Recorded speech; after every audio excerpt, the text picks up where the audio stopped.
eləməsin, gülə çocuk bələməsin, koyun kuzum eləməsin, köydə qaldı, köydə qaldı.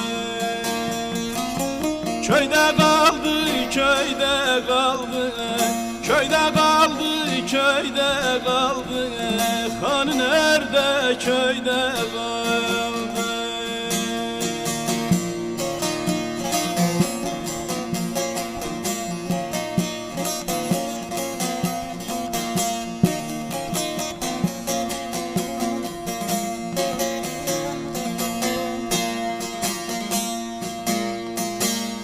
Dokuz ay kışın sertliği oradadır